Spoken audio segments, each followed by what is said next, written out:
మునుపటి భాగంలో రావణపల్లికి చెందిన గ్రామ ప్రజలందరూ ఊరు పెద్ద చెప్పిన విధంగానే ఒక ఆడశవం కోసం చుట్టుపక్కల ఉన్న శ్మశానాలన్నీ వెతుక్కుంటూ ఉన్నారు.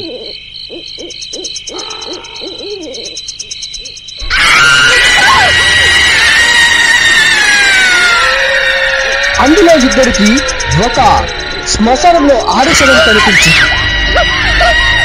ఆ ఆడశవాన్ని తీసుకొని నేరుగా ఊరు పెద్ద వద్దకు వచ్చారు. ఊరి నడి మధ్యలో ఆ శవాన్ని పెట్టి ఈ ఊరి ప్రజలు గ్రామ పెద్దతో ఇలా అంటున్నారు, అయ్యా అయ్యా, పక్క ఊరు శ్మశానంలో వెతకగా మా ఇద్దరికి ఆడశవం దొరికిందయ్యా, అందుకే నేరుగా ఇక్కడ తీసుకొచ్చాం అని చెప్పగా ఆ ఊరి పెద్ద సరే సరేరా బాబు, మొత్తానికి సాధించారు, మన ఊరిని కాపాడారా, సరే సరే అందరూ ఈ రోజు రాత్రి 12 గంటలకు ఊరి నడి మధ్యలో ఉన్న ఆ పాడు పెద్ద పునాది వద్దకు అందరూ రండి అని ఊరి పెద్ద ప్రజలతో చెప్పాడు. అనుకున్న విధంగానే ఆ ఆడశవాన్ని పెళ్లి కూతురులా ముస్తాబు చేసి ఊరి నడి మధ్య ఉన్న ఆ పాడు పెద్ద పునాది వద్దకు తీసుకుని వచ్చారు. ఆచారం ప్రకారంగానే ఆ ఆడశవాన్ని ఒక కుర్చీలో కూర్చోబెట్టి తాడుతో కట్టి అక్కడి నుంచి తిరిగి చూడకుండా తమ తమ ఇంటికి వెళ్ళిపోయారు. అసలు ఈ ఊరుకున్న కథ ఏంటి, అసలు ఈ ఊర్లో జరుగుతుంది మొత్తం తెలుసుకుందాం. ఈ ఊరి పేరు రావణపల్లి.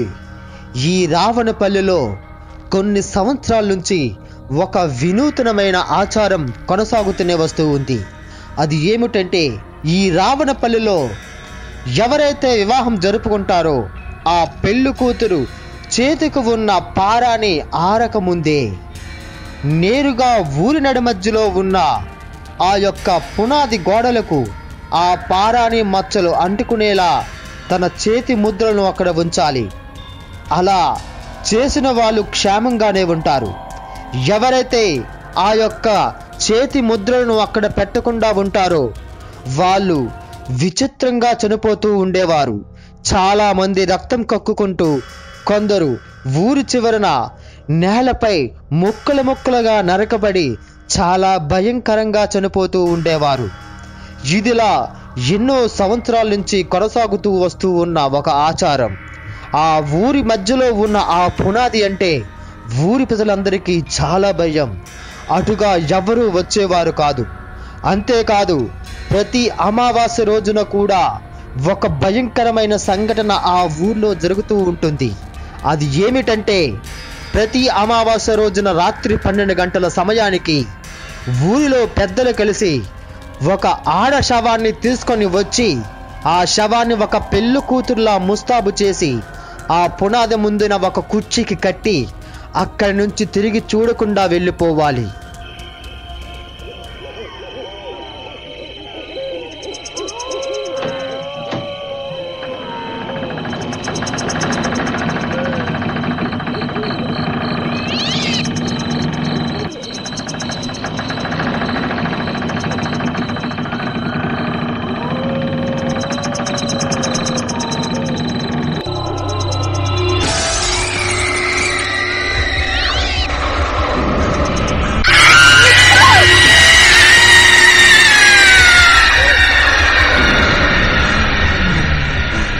ఉదయం లేచిన తర్వాత ఆ శవం యొక్క ఆనవాళ్ళు ఎక్కడా కనిపించేవి కాదు.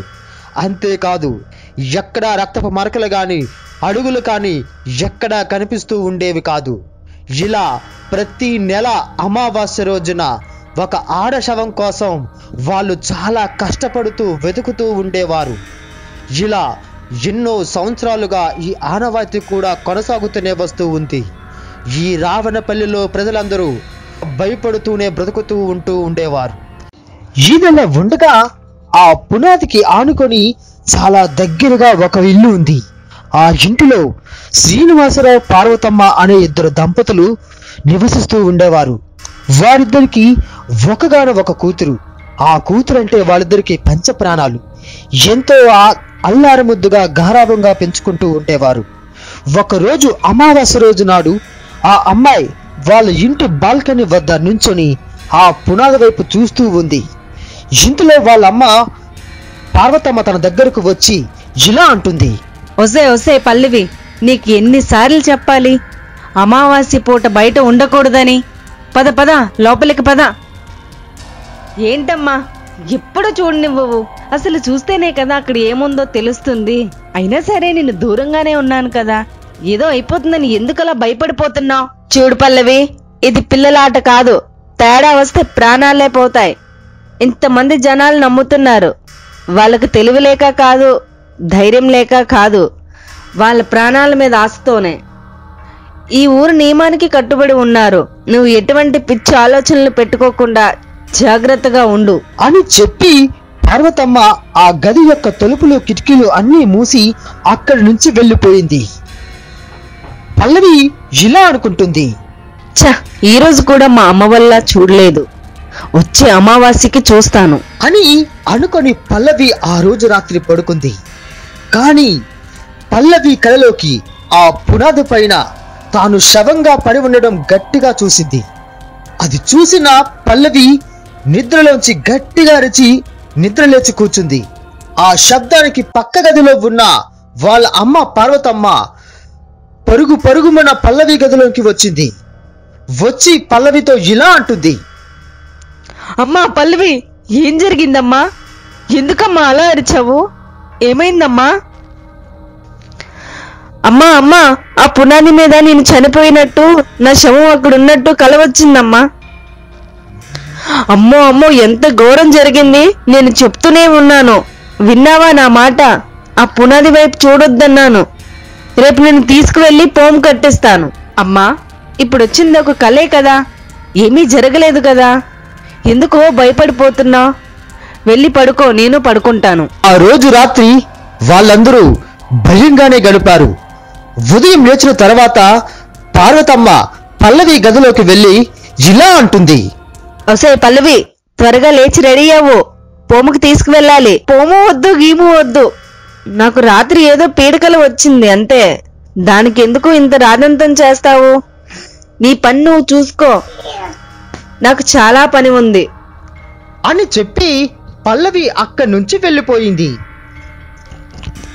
ఏంటో దీని మొండి ధైర్యం, దీన్ని ఆ భగవంతుడే కాపాడాలి. కొద్ది రోజుల తర్వాత అమావాస్య రానే వచ్చింది.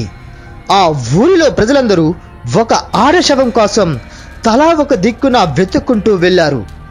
ఇదలా ఉండగా పల్లవి ఇదే అదునుగా భావించింది. అమావాస్య రోజు ఆ పునాది వద్ద ఏం జరుగుతుందో తెలుసుకుందామన్న కుతూహలంతో ఉన్న పల్లవికి మంచి అవకాశంగా భావించింది పల్లవి ఆ రోజు తన మనసులో ఇలా అనుకుంటుంది, ఈ రోజు అమావాస్య, మా అమ్మ కళ్ళు కప్పి ఆ పునాది దగ్గర ఏం జరుగుతుందో తెలుసుకోవాలి అని పల్లవి తన మనసులో గట్టిగా అనుకుంది. ఆ రోజు రాత్రి పల్లవి ప్రతిరోజులా కాకుండా కాస్త ముందుగానే పడుకున్నట్టు నాటకం చేసింది పల్లవి. అది చూసిన ఇంతలో పల్లవి గదిలోకి పార్వతమ్మ వచ్చి చూసింది. పార్వతమ్మ తన కూతురు పడుకోవడం చూసి చాలా ఆనందంగా అనుకుంది. ఎందుకంటే తన పల్లవి అయిన కూతురు మెలకువగా ఉంటే ఆ అమావాస్య రోజు రాత్ర ఆ పునాది వైపు చూసి అక్కడ ఏం జరుగుతుందో తెలుసుకోవాలన్న కుతూహలంతో ఉండటంతో పార్వతమ్మ చాలా దిగులుగా ఉండేది. కానీ ఆ అమావాస్య రోజు రాత్రి పల్లవి అంతకంటే ముందుగానే పడుకోవడంతో పార్వతమ్మకి కాస్త దిగులు లేకుండా పోయింది. అది చూసిన పార్వతమ్మ తన మనసులో ఇలా అనుకుంటుంది, అమ్మయ్య, ఈ రోజు ఇది త్వరగానే పడుకుంది, ఇక నాకు ఎటువంటి భయం లేదు అని చెప్పి పార్వతమ్మ ఆ పల్లవి గదిలోంచి బయటికి వెళ్ళిపోయింది. ఉదయం లేచిన తర్వాత పార్వతమ్మ పల్లవిని ఎంత పిలిచినా సరే పలకడం లేదు. పార్వతమ్మకు అనుమానం వచ్చి పల్లవి గదిలోకి వచ్చి చూసింది. అంతే, ఒక్కసారిగా అక్కడ ఉన్న సన్నివేశాన్ని చూసి పార్వతమ్మ ఆశ్చర్యపోయింది. ఎందుకంటే పల్లవి రక్తపు మడుగుల్లో పడిపోయి రక్తం కక్కుకుంటూ అక్కడ చనిపోయింది. ఆ సన్నివేశాన్ని చూసిన పార్వతమ్మ అక్కడికక్కడే నిర్భాంతపోయింది. అంతేకాదు గట్టిగా ఒక గావు కేక వేసింది పార్వతమ్మ.